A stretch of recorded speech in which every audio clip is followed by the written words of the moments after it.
There is a house at the end of Old River Road. Nobody lives there. The grass around it grows too tall. The gate hangs open. The windows are broken like blind eyes staring at the sky. People say the house is empty, but every night, at exactly 2:17 a.m., the lights turn on, one by one, room by room, as if something inside is walking through it. The people in town pretend not to see it, because everyone knows one thing: the house remembers, and it never forgets. Daniel arrived in town on a rainy Thursday evening. He wasn't running from anything, at least, that's what he told himself. He said he just needed quiet, a fresh start, a place where nobody knew him. He rented a small apartment near Old River Road. Cheap, too cheap, but Daniel didn't ask questions. He never did. That was his problem. On his first morning, he met the old woman. She was standing outside the grocery store, watching him, not smiling, not blinking, just watching. Her name was Mrs. Alder. She had lived in that town longer than anyone could remember.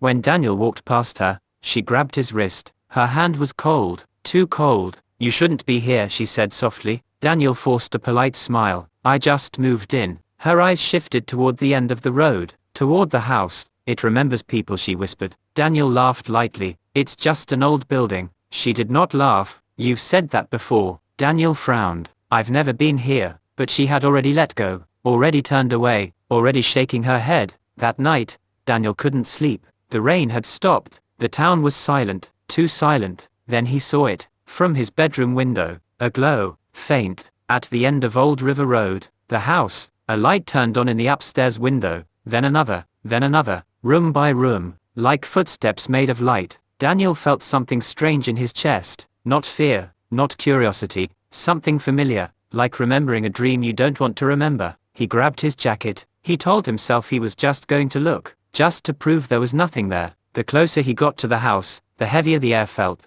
The grass brushed against his legs. The gate creaked as he pushed it open. The front door was slightly open. There was no wind, but the door was moving, slowly, like it was breathing. Daniel's heartbeat grew louder in his ears. He stepped forward. The door opened wider, inviting him. He crossed the doorway. The door slammed shut behind him. The air inside was wrong, not just cold, dead cold, the kind of cold that sinks into your bones. The hallway stretched longer than it should have. The walls were covered in peeling wallpaper, but beneath the peeling paper, there were scratches, deep, desperate scratches, as if someone had tried to claw their way out. "Daniel," the whisper came from behind him. He spun around. Nothing, just darkness. "Daniel." This time it came from ahead. The lights flickered once, twice, shadows shifted along the walls, then the pictures appeared, black and white photographs, lined up neatly, people standing in front of the same house, different years, different clothes, same expression, fear, and in one of the frames,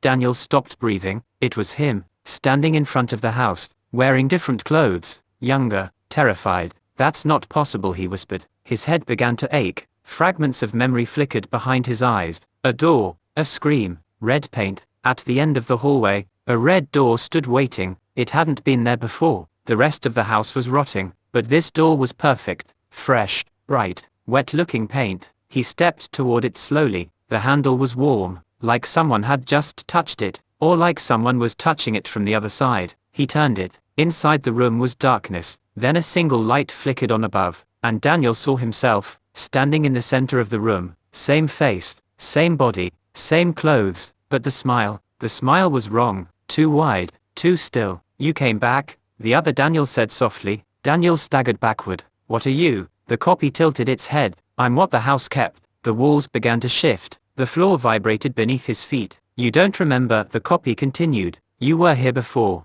The room changed. The walls dissolved into memories. Daniel saw himself years ago, younger, crying in this same room, begging, screaming for help. He saw the house closing in. He saw himself standing face to face with himself. The house does not take strangers, it keeps the ones who enter. It makes a copy, and the copy leaves, the real one stays, forever. Daniel's knees weakened. "No, I would remember." The copy stepped closer. "Trauma is easy to bury." The lights flickered violently, "and you were so easy to break." Suddenly, the floor split open. A staircase appeared, leading downward, into darkness. The copy smiled wider. "You hid down there last time." Before Daniel could react, the copy pushed him. He fell, down the stairs, into the basement. The basement smelled like mold and iron. Chains hung from the ceiling. The walls were covered in names, scratched into concrete. hundreds of them, and one name was scratched over and over again. Daniel, Daniel, Daniel. A mirror stood in the corner, cracked. He approached it slowly. His reflection looked delayed,